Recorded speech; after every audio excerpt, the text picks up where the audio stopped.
আসসালামু আলাইকুম, স্বাগত ইজি নিউজে। ইরান সরকার পতন নিয়ে মার্কিন প্রেসিডেন্ট ডোনাল্ড ট্রাম্পের সুর নরম করেছেন।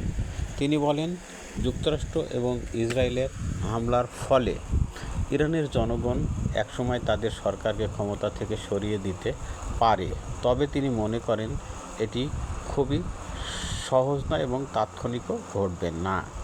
তিনি আরও বলেন, ইরানের জনগণ একসময় বিদ্রোহ করে সরকার ব্যবস্থাকে প্রতিস্থাপন করতে পারে, যদিও এই বিষয়টিকে একটি বড় চ্যালেঞ্জ বলে উল্লেখ করেছেন তিনি।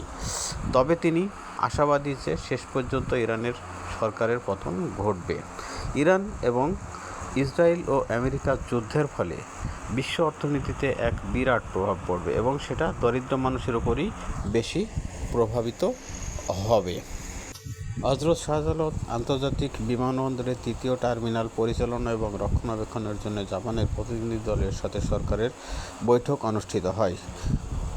পররাষ্ট্র মন্ত্রণালয়ের সভাকক্ষে এই বৈঠকে উপস্থাপন করা হয় কীভাবে পরিচালনা করা হবে থার্ড টার্মিনাল। আগামী মার্চে আবারও বৈঠকের আয়োজন করা হয় এবং তারই প্রেক্ষিতে তার আগেই সংশোধনী আবার প্রস্তাব দেওয়ার জন্য জাপানের পক্ষ থেকে বলা হয়। অন্তর্বর্তী সরকারের সময় 133টি অধ্যাদেশ জারি করা হয় এবং সেটা 14 সদস্যের একটি কমিটি গঠন করা হয়, যা যাচাই বাছাই করা হবে। স্কুল এবং কলেজের ম্যানেজিং কমিটিতে কোন শিক্ষাগত যোগ্যতার কোনো পরিবর্তন হবে না এবং শিথিল করা হবে না বলে জানিয়ে দিয়েছেন শিক্ষামন্ত্রী